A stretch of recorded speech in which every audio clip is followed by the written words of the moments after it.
Alam mo ba na hindi lahat ng mabubuting tao ay sa langit mapupunta?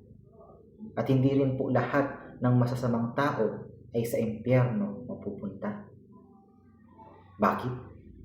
Dahil ang langit po ay hindi mapupuno ng mga perpektong tao, kundi ng mga taong pinatawad ng Diyos. Sinasabi po sa Biblia, in the book of Romans chapter 3 verse 23, sabi po ni Apostol Pablo or ni San Pablo, lahat ng tao ay nagkasala. Lahat po tayo. Wala pong exempted doon. Sino po ba sa atin ang hindi pa nagsisinungaling sa buong buhay niya?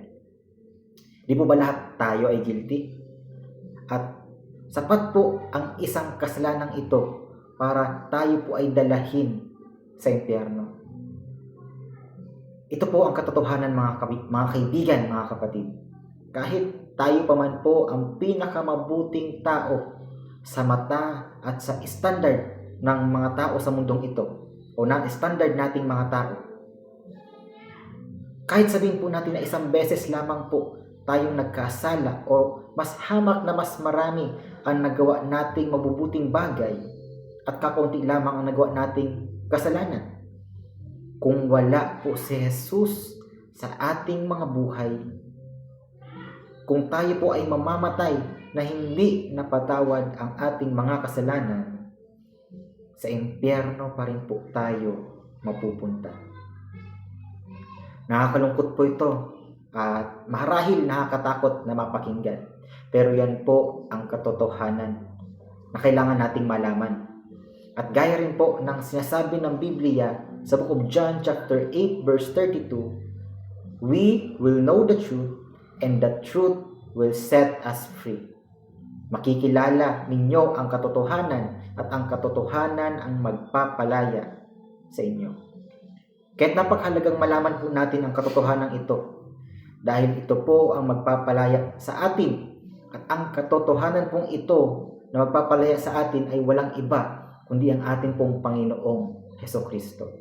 John 14:6, Jesus said, I am the way, the truth, and the life. Sinabi ni Jesus, ako ang daan, ang katotohanan at ang buhay. Si Jesus po ang nag-iisang katotohanan na makapagliligtas at makapagpapalaya sa atin. Kaya kagaya po ng katotohanan mula sa Biblia na nabanggit ko kanina, kahit isang beses lamang po tayo nagkasala, sa impyerno pa rin po tayo mapupunta. Lalo na kung hindi po tayo magpapakumbaba sa harapan ng ating Diyos at aminin nating makasalanan tayo, na hindi po natin kayang mapunta sa langit kung sa sarili natin tayo aasa, kaya't kailangan po natin ang ating Panginoong Hesus. Lumapit na po tayo sa Kanya at magpakumbaba habang tayo po ay nabubuhay pa. At ito po ang isa pang mahalagang katotohanan na dapat nating malaman. Kahit na tayo man po ang isa sa pinakamasamang tao sa mundong ito, kung tayo man po ay marahil nakapatay na, nagnakaw ng bilyon-bilyon, ng gahasa o nakulong sa kulungan, ito po ang magandang balita, mga kaibigan, mga kapatid. Mayroon pong pag-asa. Dahil binayaran na po ng ating Panginoong Hesus sa krus ng Kalbaryo ang lahat ng ating mga kasalanan.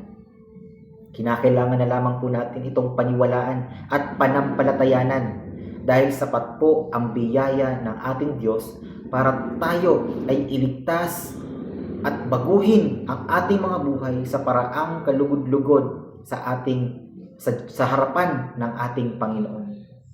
At muli po, kagaya ng sinasabi sa Biblia na lahat po tayo ay nagkasala, ibig sabihin po nito is walang sino man po sa atin ang may kakayahang iligtas ang ating sarili, kahit ang mabubuting gawa po natin. Tingnan po natin ang dalawang mahalagang katangian or attributes ng ating Diyos. Una po, God is just. God is just. Ang ating pong Diyos ay makatarungan. Ibig sabihin, wala pong kasalanan ang pwedeng baliwalain niya at palampasin. May kabayaran po ang bawat kasalanan na ating nagawa mula nang tayo po ay isilang hanggang sa kasalukuyan. At ito po ang ikalawang mahalagang katangian o attributes ng ating Diyos. Kung number 1, God is just, ikalawa po, God is love. Ang ating Diyos po ay pag-ibig. Kaya ang ating Panginoong Diyos po ang nagbayad ng ating mga kasalanan. Ang kasalanang hindi po natin kayang bayaran. Nung siya po ay pinako sa krus, lahat po ito ay kanya nang binayaran. Dahil dalawa lamang po ang paraan para ito yung bayaran. It is either tayo po ang magbabayad nito o ang ating Panginoong Yesus na hindi nakagawa ng anumang kasalanan. Pero alam po natin na hindi natin ito kayang bayaran. Kaya nga po ang ating Panginoong Yesus na ang nagbayad nito nung siya po ay namatay sa krus ng Kalbaryo 2,000 years ago. Hindi po mabubuting gawa o ritual o relihiyon ang makapagliligtas sa atin, kundi tanging ang relasyon lamang po sa ating Panginoong Hesukristo. Kaya sa mga nagnanais pong isuko ang kanilang buhay sa ating Panginoong Hesus upang ikaw po ay magkaroon ng totoong relasyon sa Kanya, simple lamang po ang panalangin na maaari po natin gawin. Manalangin po tayo ng totoo sa ating mga puso ng katulad ng panalangin ito. Sabihin lamang po natin ng totoo sa ating Panginoon, Lord, I am a sinner. I cannot save myself. Save me. Panginoon, ako po ay makasalanan. Hindi ko po kayang iligtas ang aking sarili.